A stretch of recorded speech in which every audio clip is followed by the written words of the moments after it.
It is said that Kenya is increasingly becoming a development hub in Eastern Africa, serving Eastern African countries as a direct link to foreign countries and boxing well above its weight in economic integration. There, however, lies a few problem areas which limit the country's internal capacity to propel itself even further. KTN's Daniela Malinda has more.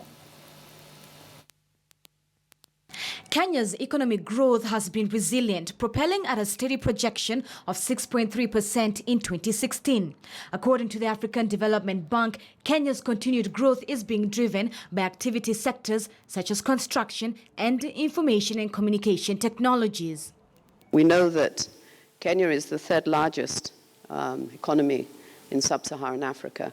And when you put it in context and you compare it against Nigeria and South Africa, which are both commodity economies, and you see the base that Kenya has to grow to this kind of strength, you realize that Kenya is actually achieving a lot. With a declining GDP, the question surrounding equitable distribution of resources remains unanswered, as massive disparities in levels of development are still being cited. County funds directed to planning have in the past been largely dependent on the parameters of population. Among counties leading the way is Elgeyo Marakwet, which has embraced equitable distribution of resources, giving the county a leg up in matters inclusive development. Despite few counties having equitable distribution, this is mainly linked to low participation by the private sector, according to a survey by Africa's Social Development Index. The government has actually set up specific funds to address those marginalized groups. For example, we have the Youth Fund, we have the Weather Fund, and we have the Women Enterprise Fund. These funds, they are not taken to any county, but they are actually distributed according to the constituency. The same criteria that is used to allocate the CDF, that is the poverty level, is the same criteria that is also used to allocate the same money. Another challenge lies in the observation that the formal sector has not expanded fast enough to absorb the increasing number of youth entering the labor market. According to the index, the findings hope to provide an implementation strategy geared towards inclusive economic growth. Perhaps industrial development could receive a boost. The government's continuous efforts to invest in infrastructure, SMEs, and give incentives to the private sector could catapult Kenya's economy into an upper middle income nation if funds are equitably distributed. Many thanks there. That story voiced by Zinzi Kibiku, but the script written by Daniela Malinda. Moving on, a group of 35 persons living with disabilities have set up an apiary with the assistance of the National Government Affirmative Action Fund in Nyeri County. The group has already undergone training on how best to handle the beehives. And according to group coordinator Elijah Kiboi, they are looking forward to earning at least 100,000 shillings per year. The members of the group, who have various forms of disabilities, including physical, mental and learning disabilities, say they came together to come up with an income-generating venture so as to avoid begging for food or money. The group has already established a table banking system. The members were elated when their proposal went through and the fund approved a grant of 250,000. According to the fund coordinator Waruguru Kiai, the Kiogoni PW group is among 4 groups to receive grants totaling to 2.6 million shillings through the Office of the Women Enterprise, Women Representative of Nyeri, Priscilla Nyukabi. We checked them at least each pass of 20 shillings for 50.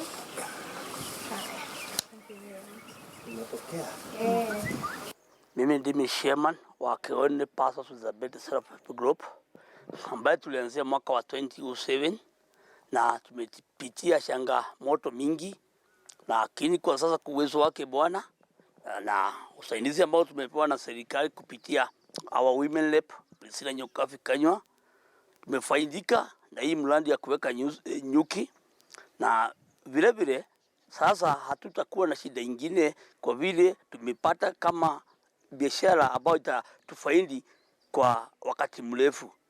This project is valued at 250,000 and it is specifically meant to assist persons with disabilities in Nyeri town. This is not the only project that we have for persons with disabilities. We have 6 other projects, cumulatively adding up to around 3.8 million for persons with disabilities in Nyeri County. We are encouraging persons with disabilities, young people, and also the elderly to apply for these grants under the Affirmative Action Fund in Nyeri County so that they can receive assistance to empower themselves economically. Stories there of resilience in Nyeri County.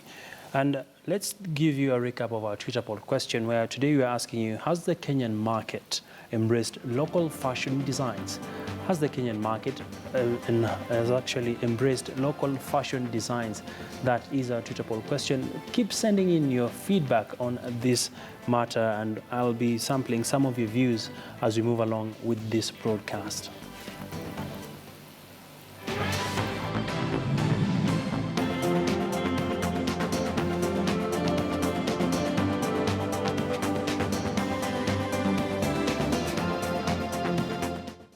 Well, keep tweeting using our Twitter handle at KT News or at Agina Abi. Well, today, as you know, Friday, we focus also on matters to do with the energy sector and our segment known as Transformers. And with us in studio this afternoon is Cedric Todwell, who is the marketing manager for Mobisol, to help us talk matters to do with solar power. Many thanks, Cedric, for making time. Thank you, Abby, for having us. And looking at the solar energy, it is touted as one of the cheap and clean energies that the country can consider embracing. Currently, the energy mix is tilted in favor towards hydropower, and also we are seeing geothermal coming in strong, and also wind power also coming in. Perhaps, how is solar energy in terms of adoption across the country? Thank you very much, Abby. So far, we have seen solar energy has really been taking a root cause in East Africa, especially talking from a point of view of Mobisol, whereby we are now in 3 countries, in Kenya, Tanzania, Rwanda. As you are aware, the last time we were here with our CEO, we were at 40,000 customers, and in the past 3 months, now we're already at 60,000 customers. And I can tell you that the adoption of the solar energy has been very, very tremendous. Because the advantage of having the solar energy is that our customers tend to be able to pay it on a smaller scale, on a pay as you go, and you've seen other players in the industry also embracing the technology, and our customers have been able also to embrace it. And what you're doing also in the solar energy sector is that we are now trying to come also up with the solutions whereby not just providing lighting, but also it becomes a total power solution, and that's where Mobisol has come in to provide more than just lighting, but also more of a power solution to our consumers, both personal consumers and business consumers. Mm-hmm. Yeah. I was just looking at the statistics, and 70% of Kenyans are not connected to the national grid. Yeah. Perhaps what sort of opportunities does this offer to solar companies that have an interest in Kenya and also in East Africa? Yeah, I can say so far there's a lot of opportunities in Kenya and in East Africa in general, especially in the markets we've been able to work with. Kenya has had a leapfrog in terms of infrastructure and the rural electrification, but we still believe there's an opportunity for us to be able to give clean energy for our children, to be able to access no more kerosene, to be able to give the mama in the village an opportunity to have longer business hours whereby he can be able to charge his phone and generate business. So that's where Mobisol has come in, and we're coming up with power solutions which can also be paid to the lowest base of the pyramid, where you can pay our system at 50 shillings per day, or you can pay it on a weekly basis or in a monthly basis. And as you had said earlier, Abel, is that our smallest system is 80 watts, which can power up to 10 lights, and also can power a TV, and it can be able to power also a radio. And with that, you only need to pay 99 shillings per day, which any ordinary Kenyan can be able to access compared to the normal grid, whereby you end up having power bills every month. But this one is more of you rent, and after you've paid us during the 3-year duration, you have your power for free. You no longer have power bills because the sun is for free, so you can be able to embrace it. And even it can help even those who already have the grid, because see, with the frequent blackouts which we experience all over Africa, with the solar, you are sure of having power to continue your business all through. All right. Yeah. And just before we wrap up, I'm interested to find out, looking at the current energy mix, the target market for solar energy has traditionally been the big corporates that are setting up outside Nairobi. Perhaps for Mobisol, what target markets are you looking at to perhaps drive your control of the Kenyan market? For Mobisol first, we are opening our first Mobisol shop on Tuesday, the 27th, in Kakamega County. And after that, what we've done also, we've just entered a partnership with Chloride Exide, which I'm sure you know is a very strong brand. So in wherever there's any Chloride Exide shop, you can be able to access Mobisol. And what comes up with Mobisol is that I said we have three tier of our products. We have the 80 watt, the 120 watt, and the 200 watt. And what we'll be doing is that all our customers can just go to any of the Chloride Exide shop or our Mobisol shops and be able to apply. You only just need to put a small deposit and you can be able to get.